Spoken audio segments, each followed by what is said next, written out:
Así que quiero iniciar el retiro dándoles las gracias por la labor que ustedes desempeñan. La catequesis es transmisión de la fe. Y si hay algo valioso dentro de la Iglesia, no es el Papa ni los obispos. Si hay algo valioso dentro de la Iglesia, es la transmisión de la fe. Es de aquello de lo que ustedes se están encargando.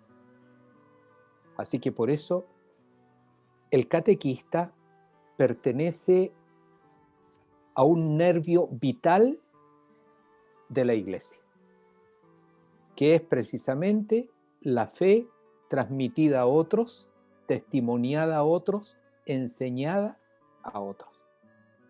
Así se produce el cristianismo. El cristianismo se produce por la capacidad que tenemos de transmitir nuestra fe a otros para que ese otro, como nosotros, tenga también una experiencia de Jesucristo. Y ahí se va estructurando la vida cristiana. Luego vendrá el obispo, el papa, los sacerdotes, luego vendrá todo lo demás. Pero por ahí parte. Así que muchísimas gracias por eso. Que el Señor recompense con muchas bendiciones lo que ustedes realizan. Y siéntanse muy orgullosas, orgullosos de la pega que realizan. No hay vocación más linda que la de ser catequista. Así que muchísimas gracias. Vamos a tener el retiro, se va a llamar precisamente así el retiro tiene por título Ser catequista en tiempo de pandemia. Ser catequista en tiempo de pandemia. Les invito a que iniciemos el retiro colocando nuestro espíritu en paz. Para encontrar a Jesús y escuchar su voz, hay que acallar otras voces. Porque de modo contrario, seguimos preocupados de esas voces y no logramos capacidad interior para escuchar a Jesús. No va a pasar nada si esta mañana me olvido del problema que tengo, de la dificultad que estoy enfrentando, de lo difícil que está siendo de repente alguna situación que estoy viviendo. No va a pasar nada si me olvido de eso. ¿Para qué? Para ocuparme de Jesús. Solo despreocupándome de las cosas que me preocupan, puedo ocuparme de Jesús. Despreocupándome de otras cosas, voy a poder ocuparme de Jesús. Y el retiro es eso. El retiro es ocuparse de Jesús. Él siempre se ocupa de mí. Yo generalmente no siempre me preocupo o me ocupo de Él. El retiro es conciencia y libertad. Tiempo para ocuparme de Él. Lo que pasa en la casa, los llamados que pueda recibir, para otro momento. Las preocupaciones, las dificultades, para otro momento.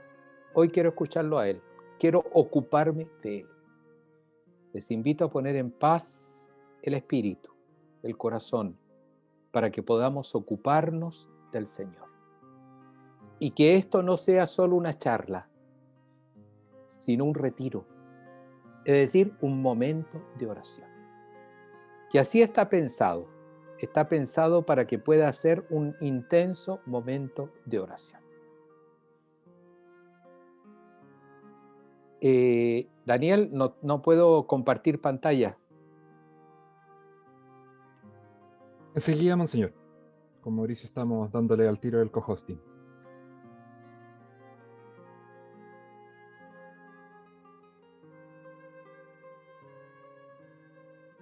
Ahí debería poder. Ok, gracias.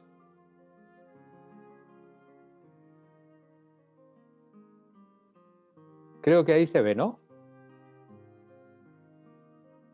Sí. ¿Se ve la pantalla? Sí. Sí. Estamos muy cerca de la resurrección del Señor, de la celebración de su resurrección. De hecho, mañana es el 6º domingo de Pascua. vamos a tomar la resurrección del Señor como el centro de nuestra fe. Porque Cristo resucitó, podemos creer en Él, ¿no? Y vamos a tomar la resurrección desde una perspectiva particular. La resurrección tiene que transformar nuestro cuerpo. Muchas veces decimos que la resurrección del Señor tiene que transformarnos en hombres y mujeres virtuosos, dejando de lado pecado, dejando de lado maldades. Eso es así. Pero pocas veces reflexionamos de que la resurrección del Señor también tiene que afectar nuestra corporalidad, tiene que afectar nuestro cuerpo. Y cuando hablamos de nuestro cuerpo, hablamos de nuestro ser personal. Entonces, como subtítulo, para poder expresar esto que estamos diciendo, ¿no?, le he puesto corporalizar la resurrección del Señor. ¿Cómo hacer posible que la luz, la vida nueva que el Señor nos regaló con su resurrección se metan en mi cuerpo? Ya vamos a ver qué entendemos por cuerpo, ¿no? Pero ¿cómo hago para corporalizar el hecho, el gran acontecimiento de que Cristo resucitó? Se trata entonces de, desde la resurrección del Señor, plantearse la posibilidad de ser personas nuevas, hombres y mujeres nuevos. De eso se trata. Hay dos textos que tienen que ver con nuestro tema. Hay varios, pero he recogido estos dos textos. Este es un texto un poco difícil, de Pablo a su comunidad en Roma, capítulo 8, versículo 9 al 11. Dice así: pero si Cristo está en ustedes, aunque el cuerpo esté muerto por el pecado, el espíritu vive por el don de Dios que nos hace justos. Me detengo un momentito. Pablo habla de la justificación, ¿no? Entonces tiene una controversia muy fuerte con los judíos. Los judíos dicen lo que nos justifica son los méritos ante la ley. Me explico. Si yo cumplo la ley del Señor, el Señor reconoce los méritos, el esfuerzo que hice por cumplir la ley, y eso es lo que a mí me hace justo a los ojos de Dios. San Pablo dice, no es la ley y los méritos que obtienes por cumplirla lo que te hace justo. Lo que te hace justo es Jesucristo. Quien te hace justo no es algo, el cumplimiento de la ley, sino alguien, Jesucristo. Eso es lo que está diciendo San Pablo. Cristo está en ustedes, y aunque el cuerpo esté muerto por el pecado, el espíritu vive por el don que Dios nos hace justos, y el don que Dios nos hace justo es Cristo. Dios nos regaló a Cristo, y su muerte y su resurrección nos hacen justos, realmente justos ante Dios. Sigo leyendo a Pablo. Y si realmente el Espíritu de Dios, que resucitó a Jesús de entre los muertos, habita en ustedes, Dios, que resucitó a Cristo de entre los muertos, noten esta frase, también hará vivir sus cuerpos mortales por medio de su Espíritu. Ese Espíritu que habita en ustedes, dice Pablo. ¿De qué se trata ahora? ¿No? El Espíritu de Dios resucitó a Jesús. Pero si el Espíritu de Dios resucitó a Jesús, ¿cómo no va a tener la fuerza ese Espíritu de Dios de resucitar tu cuerpo? No de resucitar mi cuerpo al final de la vida para la otra vida, sino para resucitarlo ahora, para que mi cuerpo sea un cuerpo de resucitado, para que mi cuerpo, que está destinado a la mortalidad, que está destinado a la muerte, aquí en esta tierra ya viva como un cuerpo resucitado. Ese espíritu no es el espíritu, repito, que recibiremos al final de los tiempos. Ese espíritu es el espíritu que hoy recibimos por el bautismo, por los sacramentos, que hoy recibimos y que resucita mi cuerpo mortal, que lo hace nuevo, que me hace otra persona. De eso se trata. Sobre esto vamos a reflexionar. ¿Cómo hacer que mi cuerpo sea un cuerpo de resucitado? El otro texto es una carta tomada de Pedro, 1 Pedro 3:21, y dice así en esa carta. Todo ello, Pedro, el autor de esta carta, se está refiriendo al diluvio, a lo que ocurrió con Noé y las 8 personas que se salvaron en el diluvio, según el autor, ¿no? Entonces, hubo agua, el diluvio, pero gracias a esa agua se salvaron 8 personas. Esa agua aniquiló a otros, pero salvó a 8 personas. Entonces, el autor dice, todo esto que estoy contando es figura del bautismo, que también hay agua, ¿no? Es figura del bautismo, por el que ahora ustedes son salvados, que no consiste en quitar la suciedad del cuerpo, sino en pedir una conciencia limpia. ¿Por la fuerza de quién? ¿En virtud de quién? De la resurrección de Jesucristo. Nuestra conciencia puede alcanzar absoluta pureza, porque Cristo resucitó y es Cristo quien la limpia. Unamos los dos textos. El texto de Romanos. Oye, ¿es posible que tengas un cuerpo resucitado? ¿Cómo? ¿Este cuerpo mío enfermo resucitado? ¿Este cuerpo mío pecador resucitado? ¿Este cuerpo mío que tengo un montón de dificultades resucitado? Sí. Tu cuerpo puede resucitar ya aquí, en esta tierra. ¿Y cómo lo hago? Purifica tu conciencia. Purifica tu interior. Que tu conciencia sea limpia y tu cuerpo será resucitado. Esto es lo que vamos a tomar por centro de nuestro retiro. Ya esto es a lo que le llamamos corporalizar la resurrección del Señor. Me explico de nuevo brevemente. No se trata entonces de que la resurrección del Señor solo afecte mi alma, mi pensamiento, mi sentimiento. Se trata de que la resurrección del Señor afecte también profundamente mi cuerpo. Y vamos a ver ahora qué entendemos por cuerpo. Seguimos en los presupuestos para poder entender bien por dónde vamos a realizar el retiro. Cuando nosotros asumimos la tarea de ser catequista, en realidad no estamos desempeñando una profesión. Estamos dando cabida, estamos realizando una vocación. Son dos cosas diferentes, la vocación y la profesión. Ustedes como catequistas no tienen una profesión. Como catequistas tienen una vocación. Dios no les regaló la profesión de catequistas. Dios les regaló la vocación de catequista. La vocación moldea el ser y la vocación se vive desde dentro, va desde dentro para afuera. La vocación forja valores. Pensemos, por ejemplo, en la vocación a la vida matrimonial. Esa es una vocación. Eso no es una profesión. La vocación a la vida matrimonial, eso se vive desde dentro. Esa vocación involucra el corazón, los sentimientos, los afectos. Si yo me caso, tengo que asumir determinados valores, conducir mi vida en razón de esa vocación matrimonial.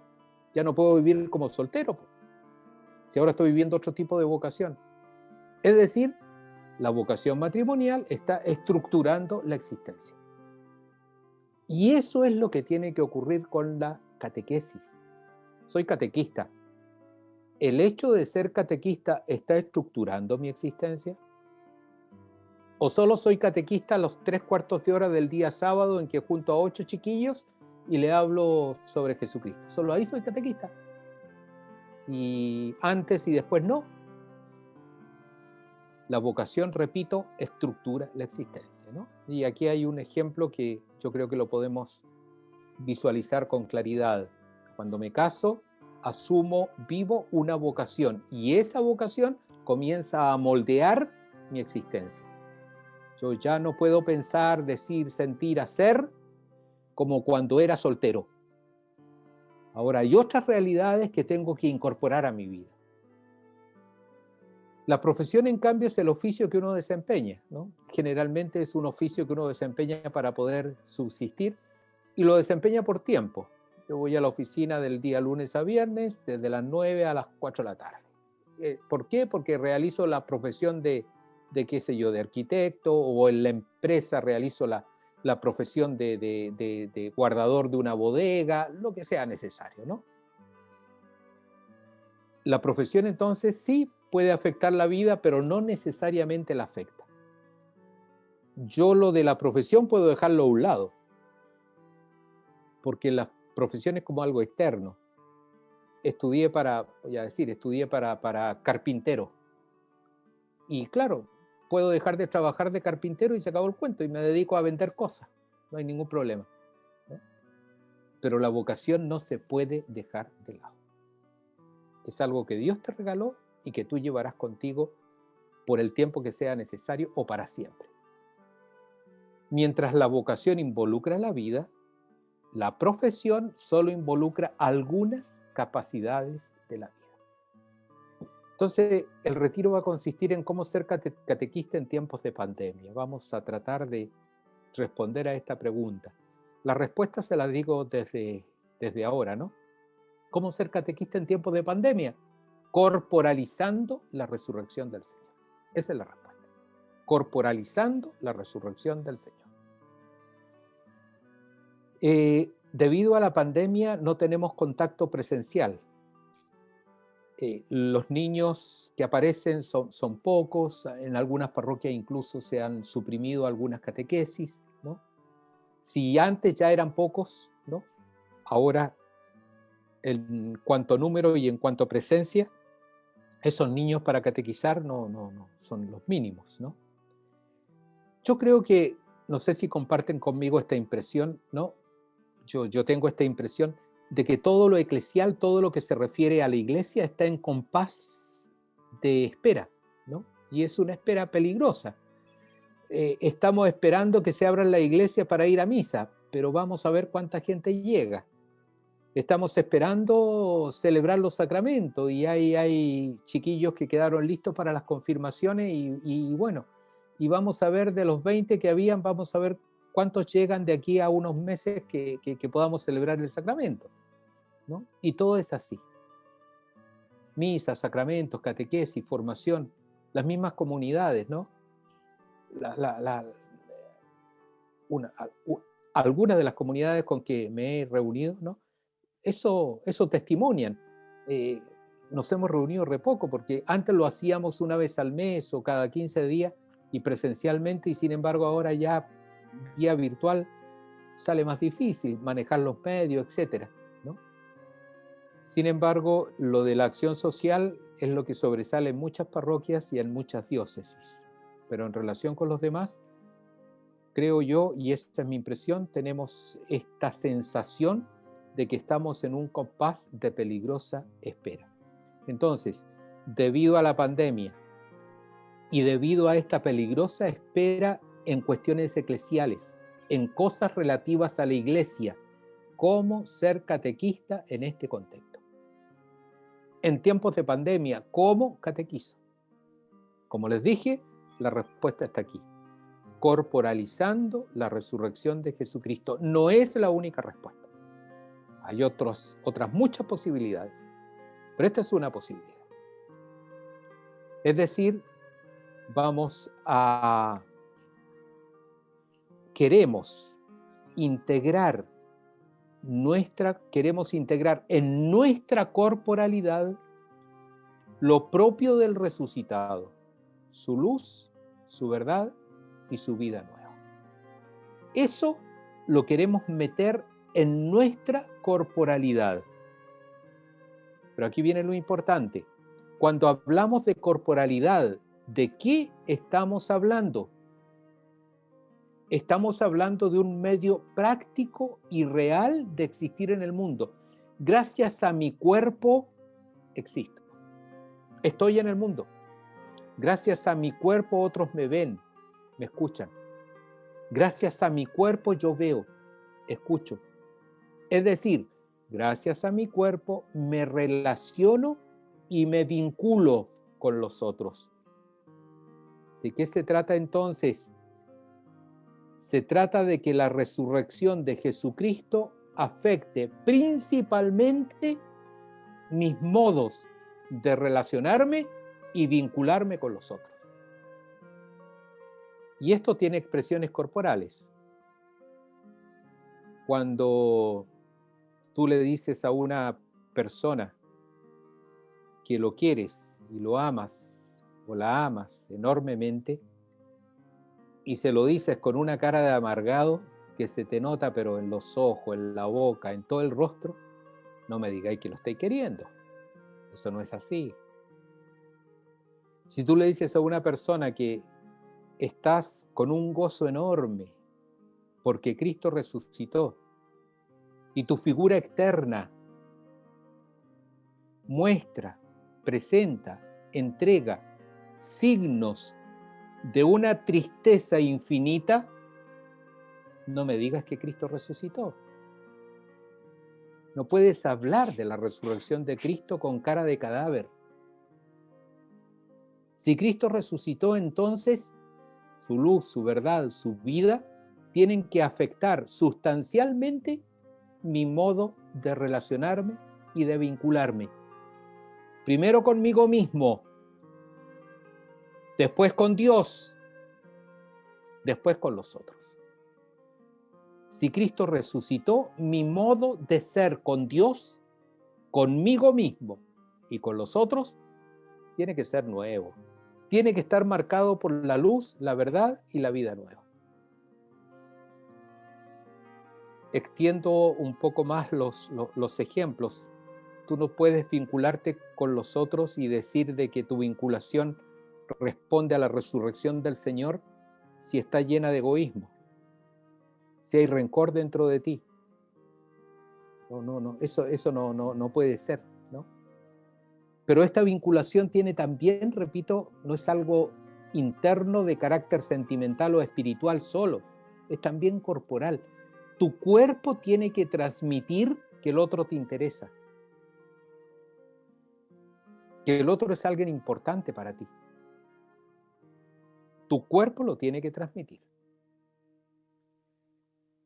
Corporalizar la resurrección es, por tanto, adquirir una forma de existir y una manera de relacionarme y vincularme marcada por la resurrección de Jesucristo, por su luz, por su verdad, por su vida nueva. Dentro de la pandemia, o en esta pandemia que estamos viviendo, esta es la manera de ser catequista. Yo no solo soy catequista porque hablo de Jesucristo, y no solo lo soy en el momento que hablo de Jesucristo. Soy catequista en todo momento, porque tengo un cuerpo de transfigurado, un cuerpo de resucitado. Y ese es mi principal testimonio. ¿Por qué te buscan a ti? Porque en ti encuentran alegría. ¿Por qué te buscan a ti? Porque en ti encuentran esperanza. ¿Por qué te buscan a ti? Porque siempre estás dispuesto para el servicio. ¿Por qué te buscan a ti? Porque eres catequista y tu manera de ser lo expresa. Tu cuerpo lo expresa. Tu corporalidad lo expresa. Tu manera de mirar, tu manera de hablar, tu manera de dar la mano, tu manera de sonreír lo expresa. Entonces, en todo lugar vamos a ser catequistas, particularmente hoy en tiempos de crisis sanitaria y social.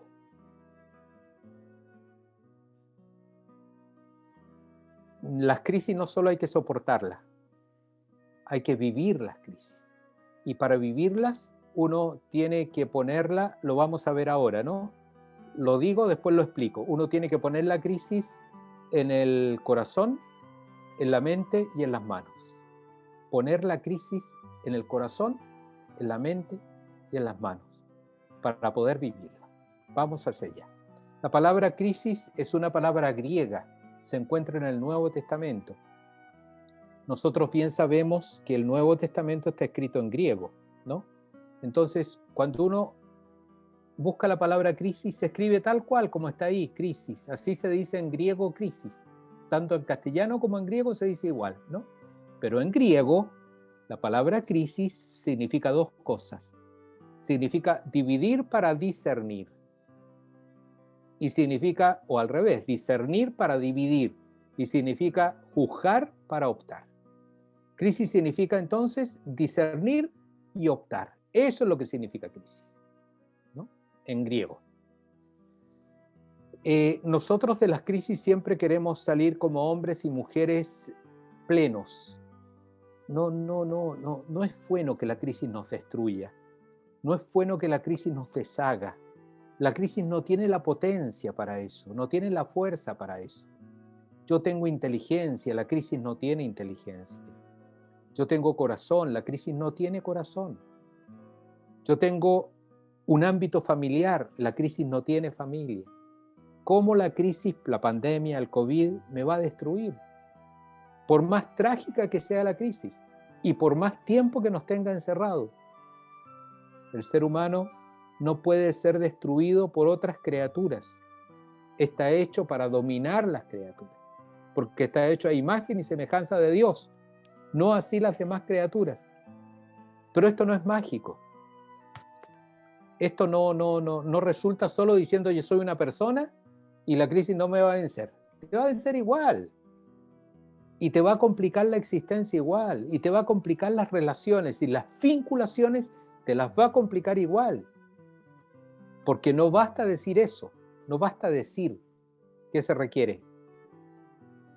Se requiere primero corazón y ojos, ¿no?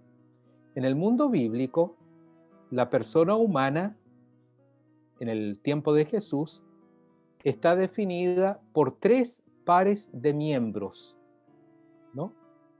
Cuando te hablaban de la persona humana, pensaban en 3 pares de miembros. Primero, corazón, ojos.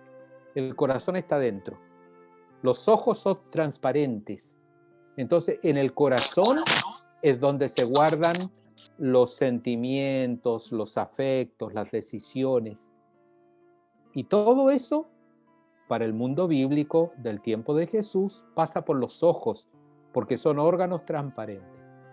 Entonces, en el mundo bíblico, en el tiempo de Jesús, te decían, fíjate en los ojos y te vas a dar cuenta cómo son sus sentimientos, sus decisiones, sus pensamientos. Para poder vivir la crisis, se necesita poner en acto el corazón y los ojos, es decir, poner en acto el discernimiento. Hacerme consciente de la crisis. ¿Qué está sucediendo? ¿Qué está pasando? ¿Qué estoy viendo en el mundo? ¿Qué es aquello? Y esto es el discernimiento. ¿Qué es aquello de lo que está pasando me conviene y qué aquello de lo que está pasando no me conviene? ¿Qué es aquello que de la pandemia, de la crisis me está destruyendo? Eso tengo que tenerlo claro. ¿Está destruyendo mi relación familiar esta pandemia? ¿Está destruyendo mis relaciones con mis amistades? Hace tiempo que no las veo ni las llamo. ¿Y eso es bueno o malo? Discernir lo que en mí está haciendo la pandemia. Por lo tanto, corazón, ojos. Ponerlos en acción, no solo este par de miembros, también boca, oídos. Para el tiempo de Jesús, el ser humano tiene boca y oídos porque se puede comunicar. La boca dice lo que hay en el corazón. El oído escucha lo que otra boca está diciendo. Y esa boca está hablando de lo que hay en su corazón. Entonces, comunicarse es unir corazones para el mundo bíblico. Porque la boca y los oídos tienen que ver con el corazón. Se dice lo que sientes, se dice lo que piensas. Lo otro es una careta. Tú dices lo que piensas, dices lo que sientes. Dices el amor que le tienes a una persona o el odio que le tienes a una persona. Pero todo eso está dentro de tu corazón. Estás comunicando corazones. Estás ofreciendo tu corazón para que el otro a la vez ofrezca su corazón. Esto es muy importante en la pandemia. ¿Con quién has hablado tus problemas? Y si has hablado con esa persona, tus problemas, ¿son cosas que están en tu corazón? ¿O son cosas que te afectan muy de vez en cuando? Que en realidad no te afectan mucho. Lo que pasa es que por decir algo estás diciendo eso. ¿Te estás comunicando entregando tu corazón? ¿O te estás comunicando encubriendo tu corazón? ¿Velando tu corazón? Para poder vivir la crisis hay que comunicarse. Hay que decirlo a otros.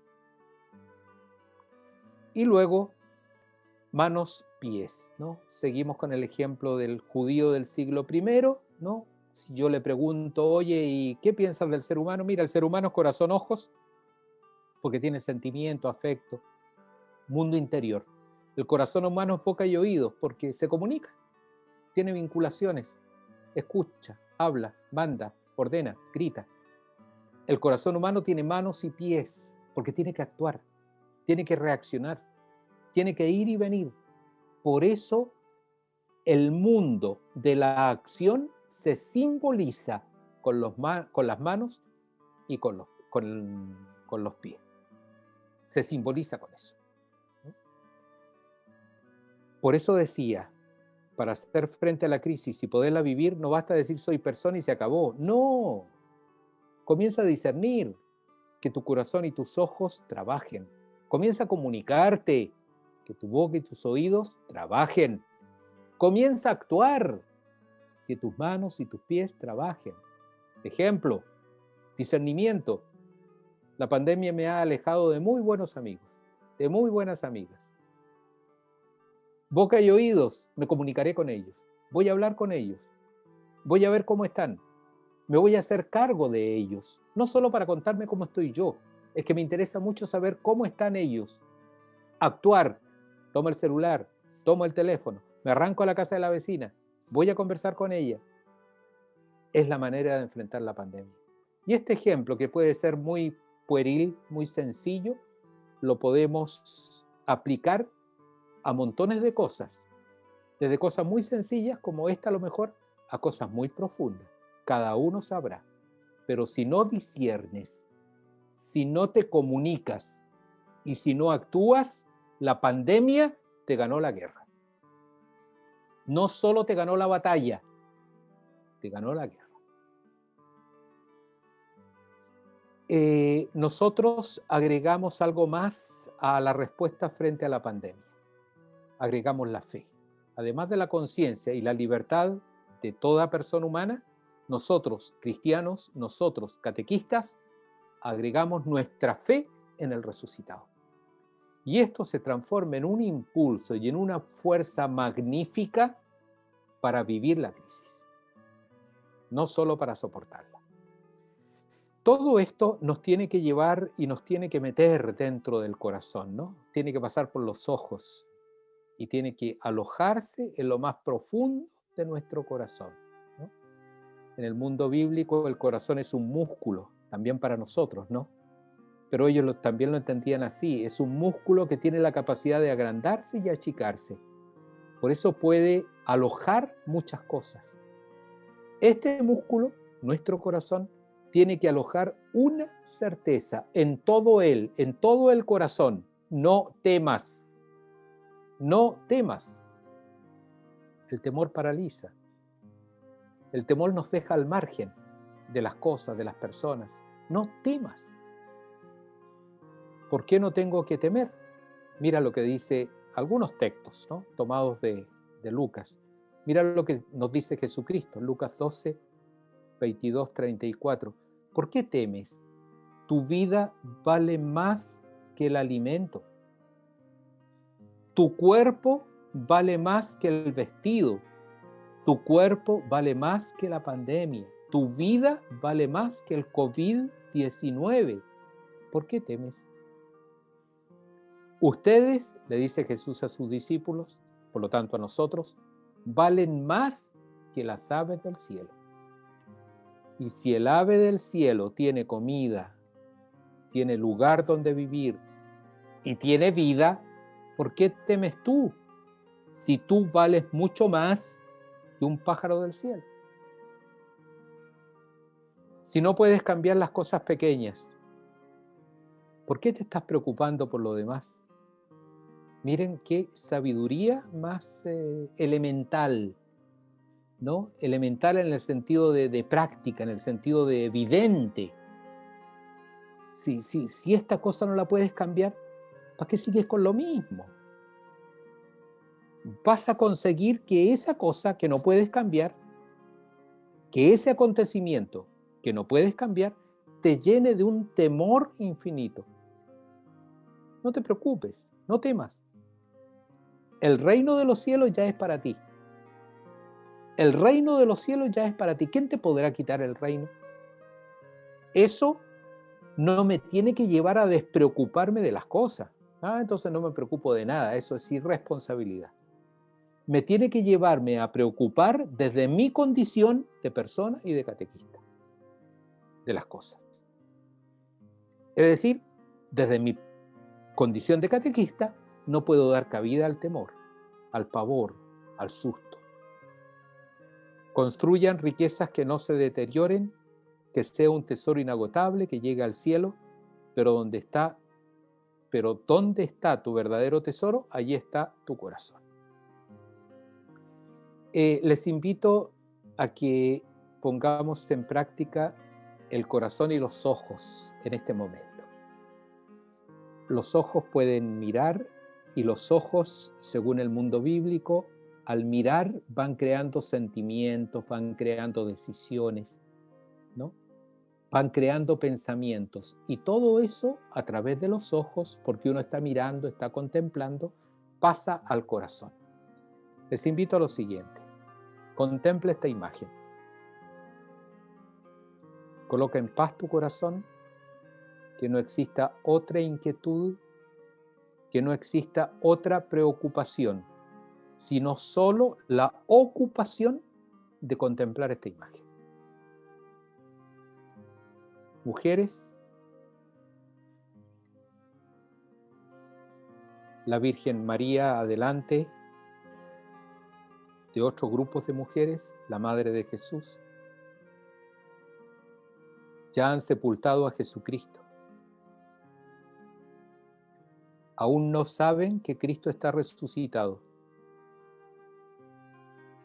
Y aquellas mujeres llevan en sus manos los óleos, los perfumes, para cumplir el rito del funeral de Jesús. Hay que ungirlo. El cuerpo se ungía, el cadáver se ungía con perfumes, con óleos. Y van a eso. Ni se imaginan lo de la resurrección. Como no se imaginan lo de la resurrección, por favor, fijémonos en las caras.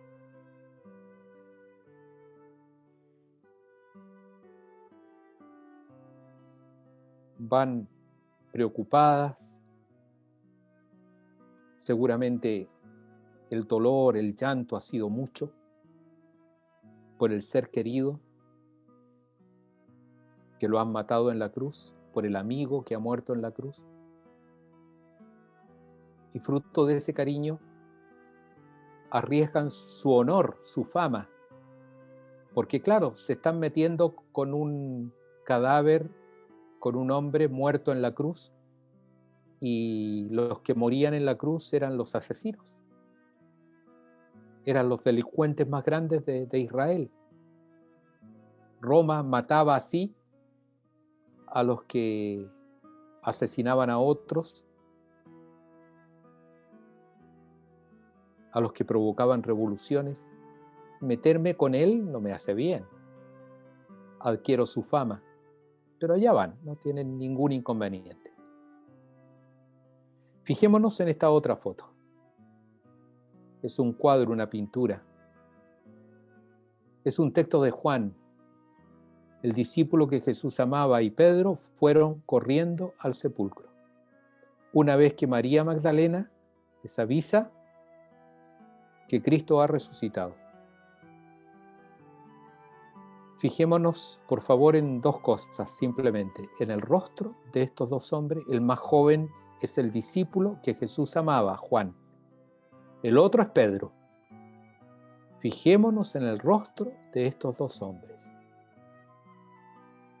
Los ojos abiertos, mirando un punto fijo. Van corriendo. El pelo como que muestra que han adquirido cierta velocidad, que corren rápido. El joven llegará primero, Juan, Pedro después. Al mirar esos ojos, tratemos de descubrir lo que hay en su corazón. ¿Será verdad que Cristo resucitó? ¿No se habrán equivocado? Vamos a ver. Noten cómo se corporaliza la inquietud en este caso, ¿no? La inquietud de si Cristo resucitó o no. Los gestos transmiten disposiciones, vida, angustia, tristeza. Y luego fijémonos en las manos.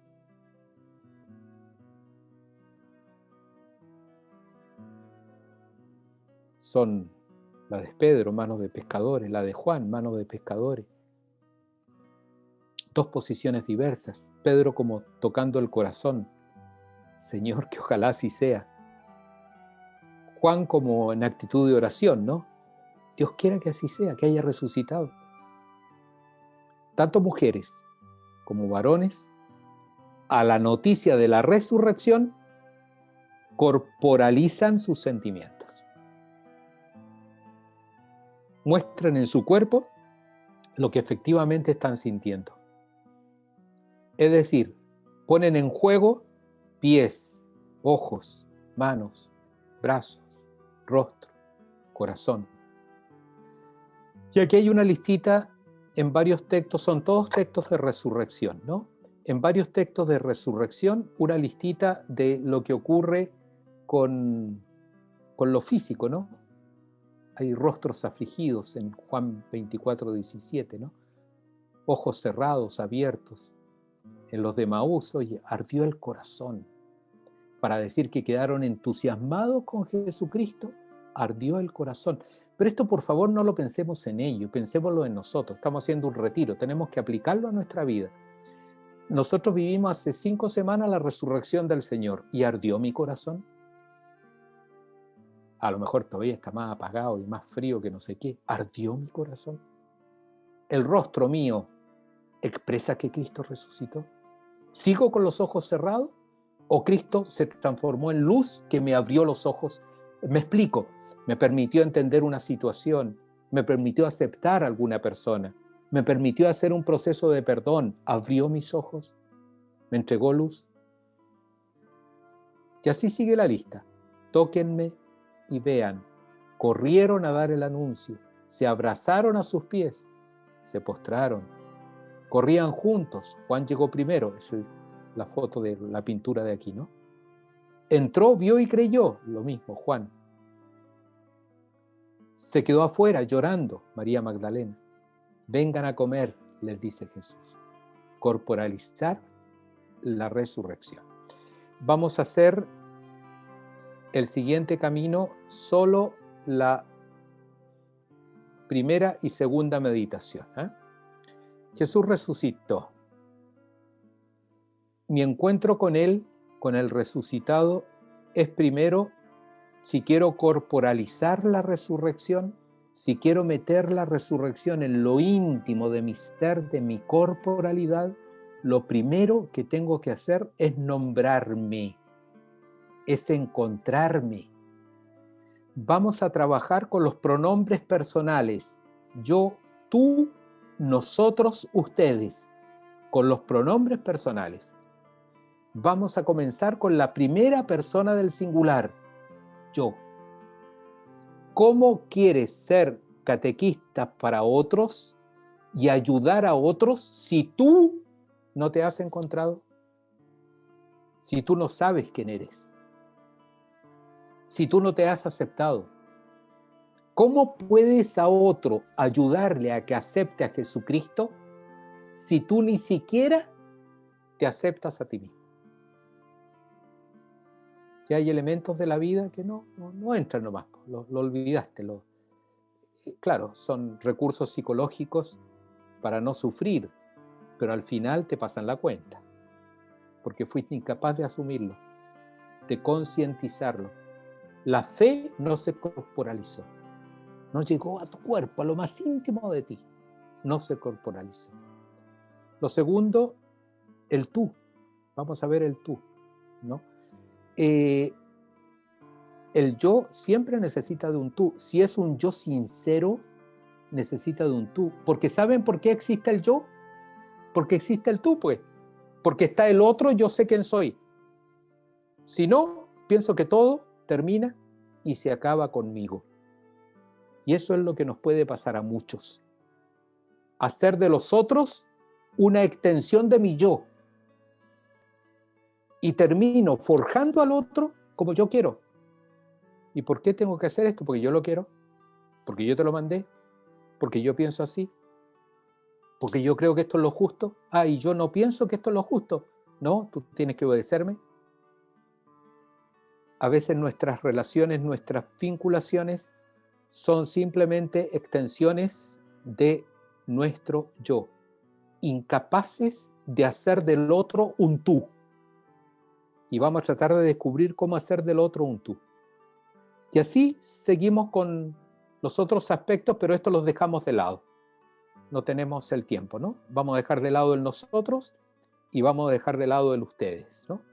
En todos estos textos o en todos estos pronombres hay un texto de resurrección que nos ayudará a reflexionar. Yo, tú, nosotros, ustedes. Y hay una petición que hacer, ¿no?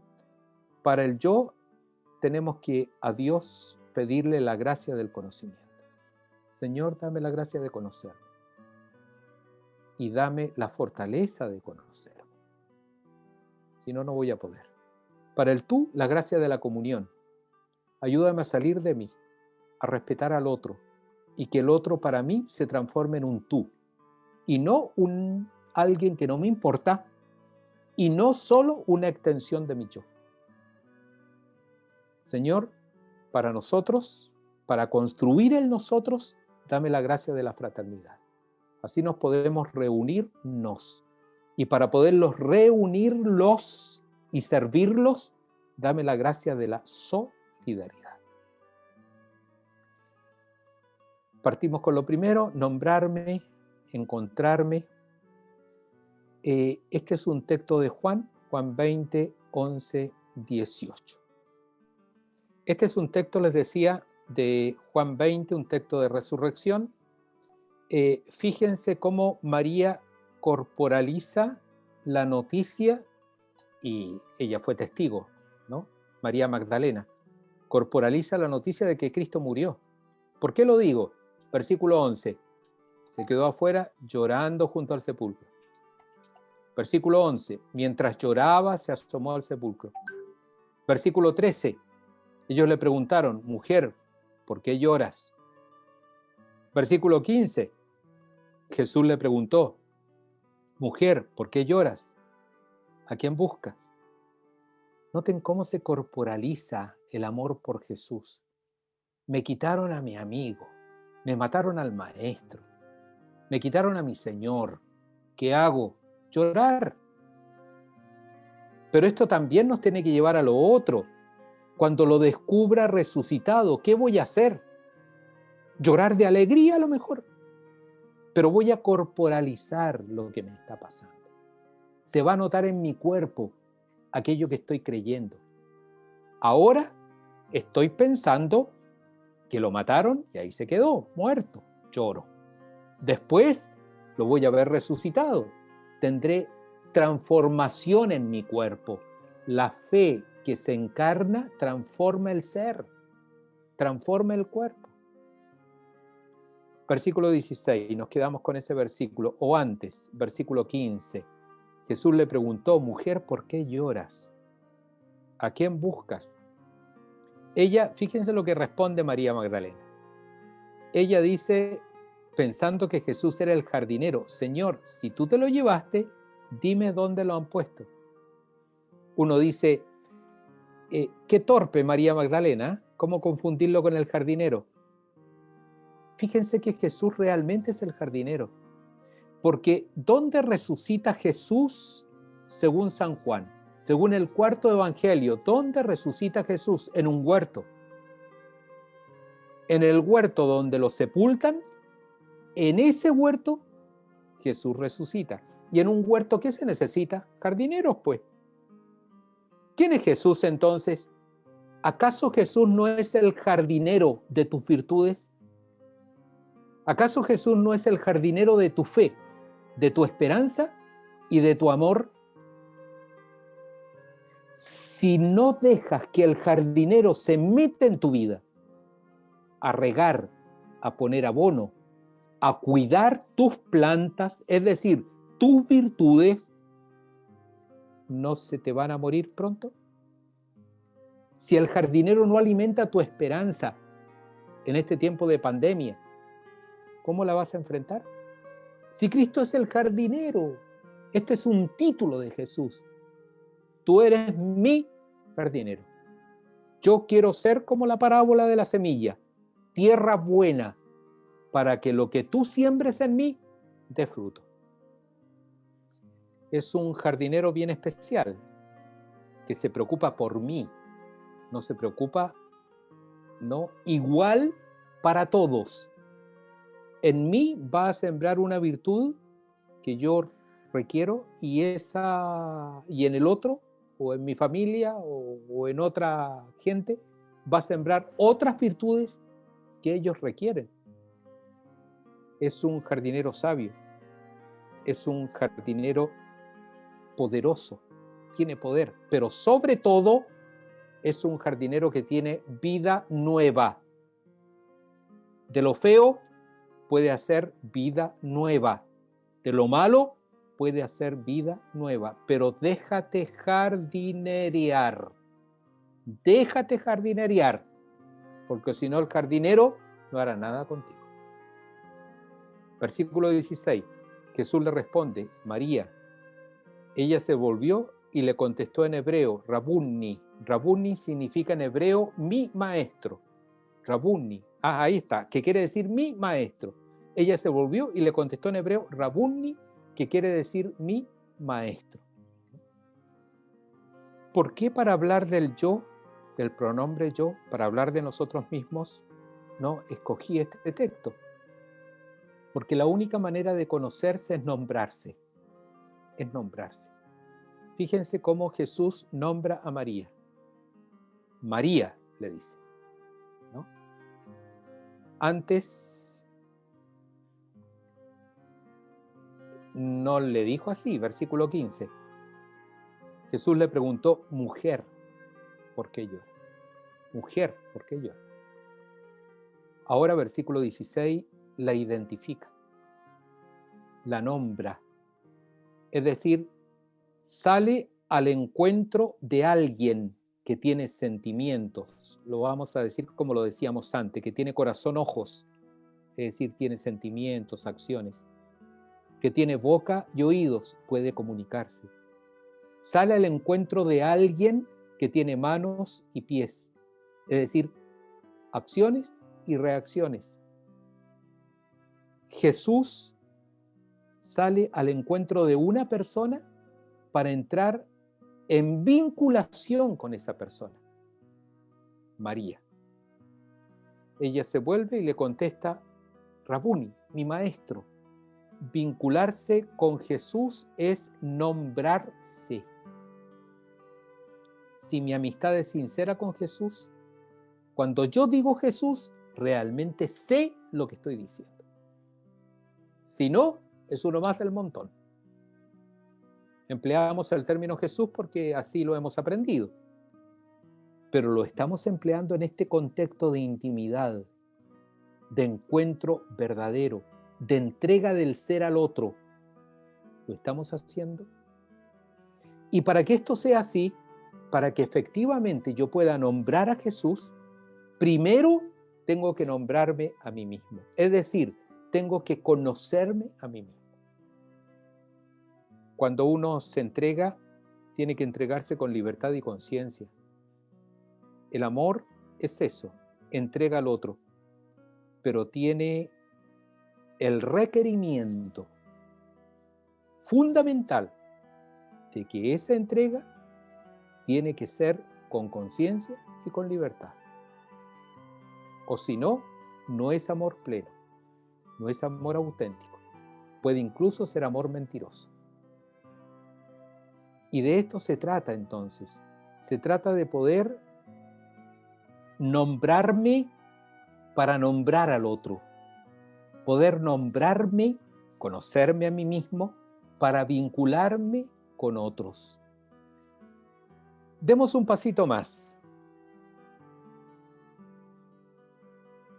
Les invito, ¿se ve o no? ¿Se ve la pantalla? La pantalla se ve. En blanco. En blanco, pero ahora sí, ¿no? Sí. Y ahora sí. Pongamos de nuevo en paz nuestro corazón. Dejemos de lado pensamientos y dejemos que los sentimientos fluyan. Tenemos a una mujer con diferentes caretas. Hay caretas de susto, caretas de risa, caretas de gritos. Hay caretas de amargura. Aquí tenemos una careta de amargura, caretas de gritos, caretas de como aceptar algún regaño, caretas de ira. Esa mujer somos nosotros, cada uno de nosotros. Y ese rostro es el nuestro.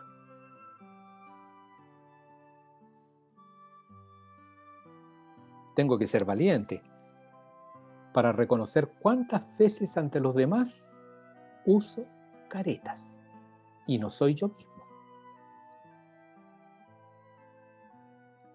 Tomo la careta del enojo porque me conviene, tomo la careta del sufrimiento porque me conviene,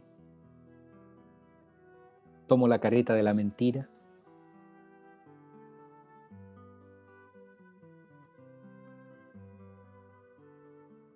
Ninguno de nosotros está exento de esto. Esto es parte de la vida. Incluso a veces nos conviene, y lo digo en modo positivo, porque la careta un poco nos defiende también. No van a herir mis sentimientos si yo digo esto. No van a herir mis sentimientos si yo actúo de este modo. El fondo es una careta, pero bueno, nos conviene, nos ayuda a salir adelante. Pero está aquella careta mala, pésima, que es simplemente esconderse para que el otro no me conozca. Y a veces puede ser que incluso me coloco caretas porque ni yo mismo, ni yo misma me conozco.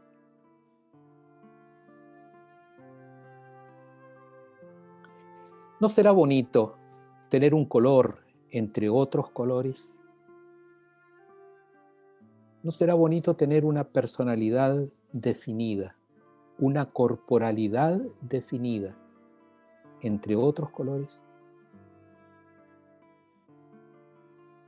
Si vamos a esta fotografía de la flor roja, ¿no será bonito tener un color entre tanta opacidad, opacidad? Todo es opaco. ¿No será bonito tener un color? La opacidad del mundo es enorme. ¿No será lindo tener un color? ¿Acaso los colores no atraen? Si todo es opaco, ¿acaso un color no atrae? ¿Y el catequista no es eso? ¿Por qué seguir viviendo con colores marrones, plomos, colores de tristeza, de agriedad, cuando puedo vestirme con colores de luz, de verdad, de vida nueva? ¿Pero qué tengo que hacer? Cambiar el interior. Hacer que mi interior resucite para que mi corporalidad manifieste el color de la resurrección.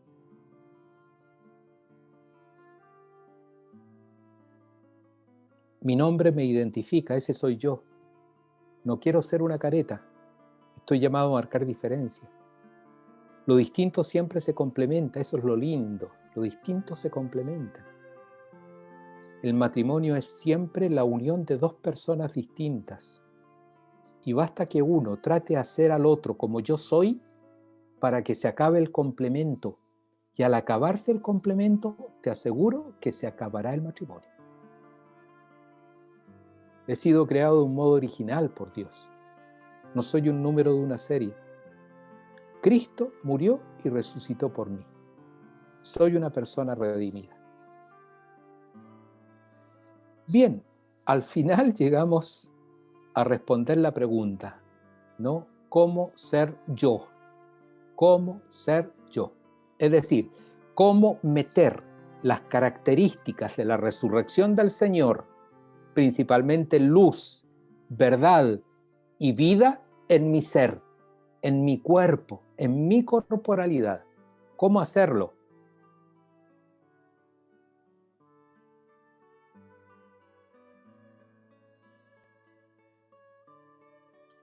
Los psicólogos dicen que para crecer en madurez necesitamos por lo menos dos cosas. Necesitamos una adecuada afirmación de uno mismo y una adecuada unión con los otros. Cuando uno vive muy unido a los otros, pero no tiene ninguna afirmación de sí mismo, es una especie de paleta que el viento lleva a donde él quiere. Es una especie de papel arrojado a un camino donde hay mucho viento. Entonces los demás hacen conmigo lo que quieren porque no tengo ninguna afirmación de mí mismo. Cuando es al revés, cuando es excesiva la afirmación por mí mismo, el otro no me preocupa. Se pierde la sensibilidad respecto del otro y aparece un individualismo feroz, porque lo que importa soy yo. Los otros, en la medida que me interesen, en la medida que me sirvan, lo incorporaré a mi vida. Entonces, no se trata de no tener afirmación de sí mismo, hay que tenerla, pero adecuadamente. No se trata de no tener o solo tener unión con los otros, porque también te va a deshacer, te va a destruir. Se trata de un camino intermedio, por decirlo de algún modo, de un camino intermedio en donde uno tiene que afirmarse a sí mismo adecuadamente, convenientemente, para poderse unir a los otros. No nos olvidemos que al final lo que se comparte es la identidad, pero si no tienes identidad, ¿qué vas a compartir? Lo que se comparte es la identidad. ¿Por qué el otro está bien contigo? Porque tú le estás dando tu yo. Le estás ofreciendo tu identidad, ¿no? Pero el otro tiene que hacer lo mismo, tiene que ofrecer su propia identidad. Y este es el camino adecuado para una creciente madurez personal, para una corporalidad en creciente madurez. 3 disposiciones son fundamentales. La intimidad, ¿no? Para poder encontrarme, para poder nombrarme, ¿no? Para decir, este soy yo, este soy yo. Nombrarme, encontrarme, para poder meter las características de la resurrección del Señor en mi ser más íntimo, en mi corporalidad, intimidad. Necesito recogerme. La pandemia nos ha dado esta posibilidad de recogernos. Así podemos encontrarnos, pero para esto tenemos que silenciar otras voces y tenemos que darle prioridad a la propia conciencia. Escuchar la conciencia. ¿Qué me dice la conciencia? No callarla, no engañarla, no ofrecerle argumentos que en el fondo yo sé que no están bien. Lo que pasa es que quiero hacer tal cosa y para que mi conciencia me deje hacer tal cosa, argumento a favor de eso, pero en el fondo yo sé que eso no está bien. La intimidad permite escuchar la conciencia. Frente a esta relación con esta persona, ¿qué te dice tu conciencia? Frente a este regaño que le hiciste a tu hijo, este reto que le diste a tu chiquillo, ¿qué te dice tu conciencia? Frente a esta manera de obrar en tal supermercado, te llevaste un chocolate. ¿Qué te dice tu conciencia? ¿Por qué no la escuchas? Sí, es que en tiempos de pandemia no tenemos dinero y claro, y tengo que estar haciendo esto. Bien, sí, claro. ¿Y tu conciencia qué te dice? Hay una cosa fundamental para ser una mujer, un hombre íntegro. El yo social tiene que coincidir con el yo íntimo. Los psicólogos hablan de 3 yo, ¿no?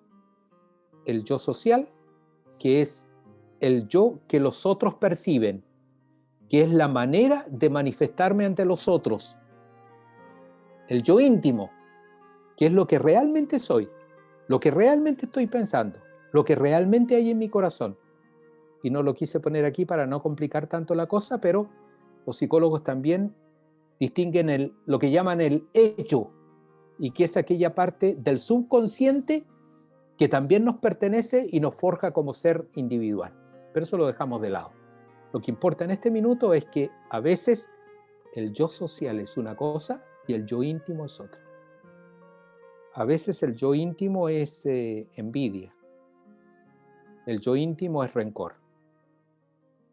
Pero apenas veo a la persona, saco una careta y me expreso como si fuera la persona más querida del mundo. Y así le estoy mintiendo a ella, a la persona, y me estoy mintiendo yo mismo. Las personas íntegras son aquellas que el yo social es expresión del yo íntimo. Esas son las personas íntegras. Y para esto necesitamos meter la resurrección del Señor en nuestro ser.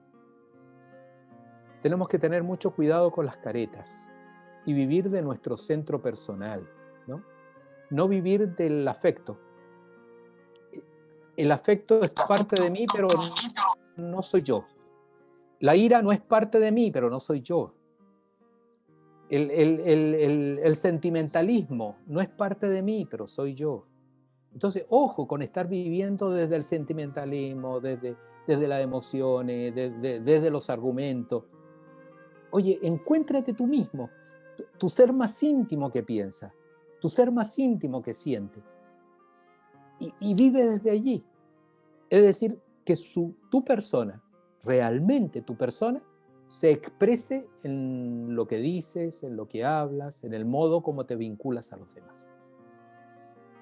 Entonces, la intimidad me sirve para lo siguiente. La intimidad me sirve para recogerme y encontrarme, de modo de conocerme, de modo de saber exactamente cuál es mi yo íntimo y poder ofrecer a los demás, yo social, este yo íntimo. Soy yo el que estoy saliendo de mí, que me estoy ofreciendo con mis características propias, con mi historia personal, pero yo lo conozco. Yo sé que soy así. Yo sé que así me estoy ofreciendo a los demás.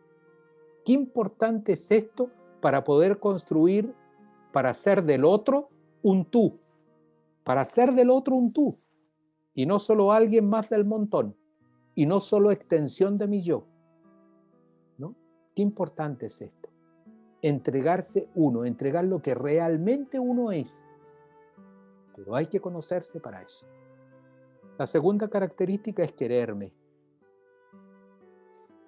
Cuando uno ingresa a sí mismo, por favor, no hagamos esa peregrinación en solitario. Tomémonos firmemente de la mano de Jesús y bajemos con Él a la profundidad de nuestro ser. ¿Por qué razón?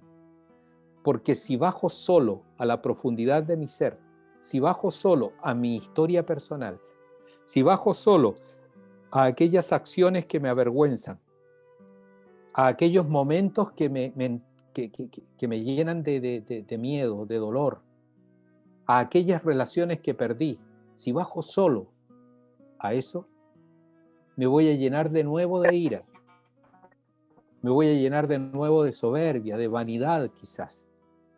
Bajemos con Jesús. Jesús me enseña 2 cosas. Primero, a quererme. quiérete. Somos así. Querámonos así. Y lo segundo, perdónate. Perdónate. Ten la capacidad de perdonarte a ti mismo. Si además todo esto lo he orado, lo he conversado con Jesús y he experimentado su perdón, ¿quién eres tú para no perdonarte? Purifica tu historia, purifica tu vida y deja eso atrás. Que aquello que te está complicando no marque tu presente. Pertenece al pasado, pero purifícalo, quiérete y perdónalo. Entonces no va a complicar tu presente. Esto requiere aceptación de sí mismo, con todo lo bueno y lo malo, requiere una sana autocrítica, ¿no? Pero hecha desde, digo sana porque tiene que hacerse desde una debida autoestima, ¿no? Esas autocríticas en donde todo está mal, todo está pésimo, incluso para otros, ¿no? A veces nos encontramos también con esas personas que todo está mal, todo resultó fome, todo nos sirve. Oye, por favor, ¿no? Siempre lo bueno tiene algo de malo. Y te aseguro que siempre lo que parece mediocre tiene algo de bueno. Que la autocrítica no esté marcada por sentimentalismo o por antagonismos con personas, ¿no? Una persona hizo esto y bueno, la justifiqué. Otra persona hizo exactamente lo mismo, pero la crucifiqué porque la persona me cae mal. Entonces, esas autocríticas no son las convenientes, no son las cristianas, ¿no? Todo este proceso es para hacerme dueño de mí mismo. Que no sea el pasado el que me esté dominando, que no sean los sentimientos que me estén dominando. Si quieres amar, tienes que hacerte dueño de ti mismo.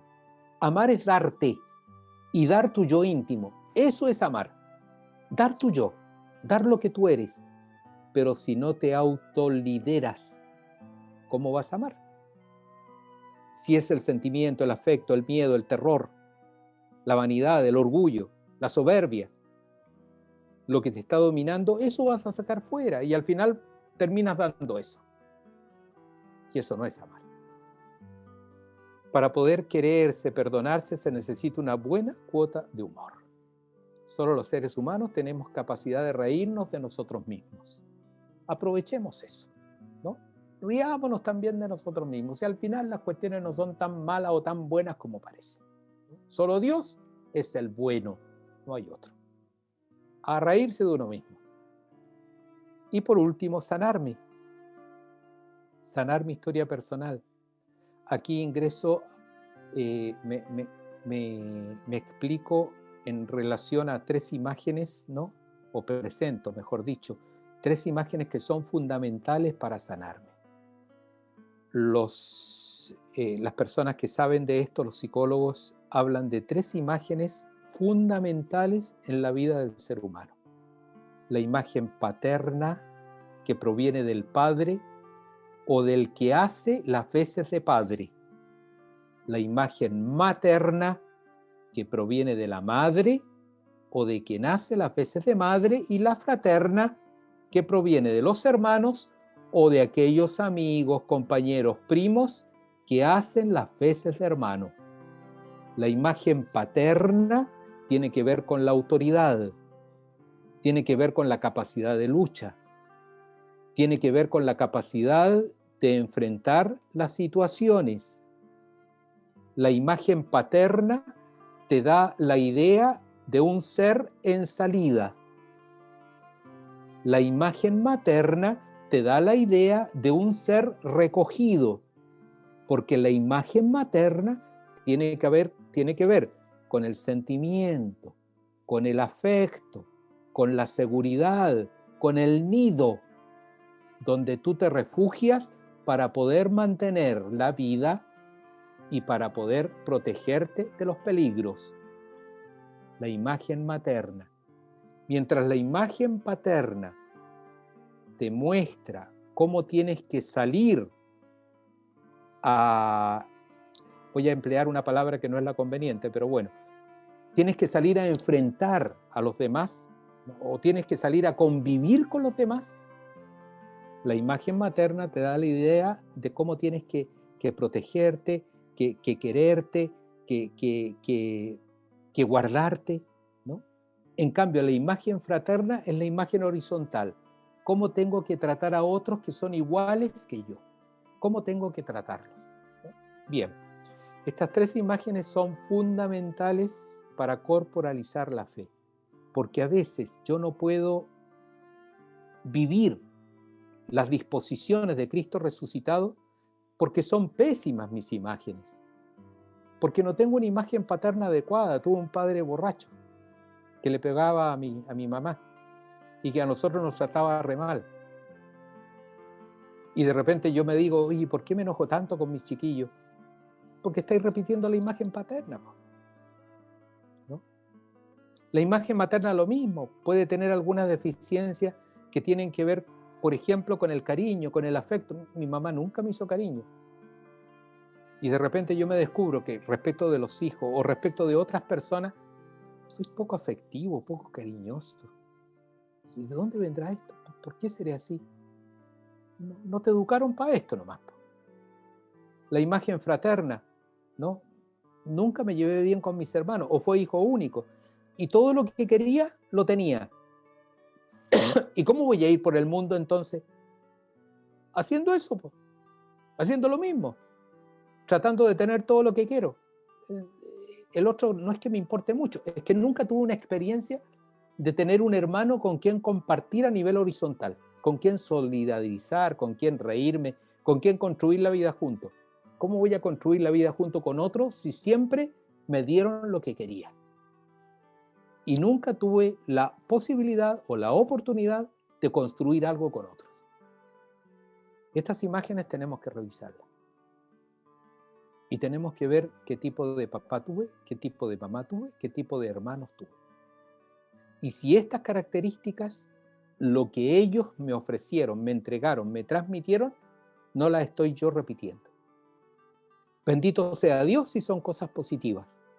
Uno aprendió del papá el trabajo, por ejemplo. Por eso trabajo. Yo veía a mi papá cómo se esforzaba. Yo veía a mi mamá su preocupación por la casa, por todos los detalles de la casa. Y yo, que soy mujer, y yo, que soy varón, estoy en lo mismo. Y no es que esto sea una tarea femenina. Es que yo la aprendí de mi mamá, la preocupación por la casa. Y cualquier cosa que está mal en la casa, cualquier situación, yo estoy ahí pendiente. ¿Por qué? Porque mi mamá me enseñó a ser así. Noten cómo entonces todo lo positivo proviene de estas imágenes y también algunas cosas negativas que de repente hoy están condicionando mi presente es porque provienen de allí. Para poder sanarme tengo que hacerme cargo de esto y con harta valentía, con harta valentía. Yo tuve una mamá así, yo tuve un papá así, yo tuve unos hermanos así, ellos me transmitieron esto y a lo mejor eso es lo que está explicando esto otro, ¿no? Curar envidias y fobias, pacificar el corazón, manejar la agresión y finalmente cuidado con el síndrome de la utopía. Mañana lo voy a hacer, seguro que lo vas a hacer mañana. La utopía paraliza. No lo vas a hacer mañana, hazlo hoy. Manos, pies, recuerden, manos, pies. Para eso tengo manos, pies, para la acción. Quedé en esto y esto hago. Y cuanto antes. No, deja pasar, ¿no? Porque, claro, a veces hay situaciones que uno se conforma con eso, ¿no? No, es que es media complicada la conversación con esta persona. Ya no, la próxima semana lo hago. Sí, pero no pude, tuve mucho que hacer. La próxima lo hago. Nada. Te estás paralizando. A eso le llaman síndrome de la utopía. Posteriormente lo haré, sin hacerlo nunca. El Señor resucitado me ayuda como amigo y hermano, que es el texto de este domingo. No los llamo siervos, los llamo amigos. Si uno se vincula a Cristo resucitado como amigo, lograré intimidad, lograré quererme, lograré sanarme. Así, desde dentro, estoy cambiando mi corporalidad y estoy mostrando a otro alegría, regocijo, entusiasmo, porque Cristo resucitó. Mis signos corporales son del resucitado. porque lo interno fue purificado por el Señor resucitado. Gracias a que tuve intimidad, tuve cariño por mí mismo y logré sanarme.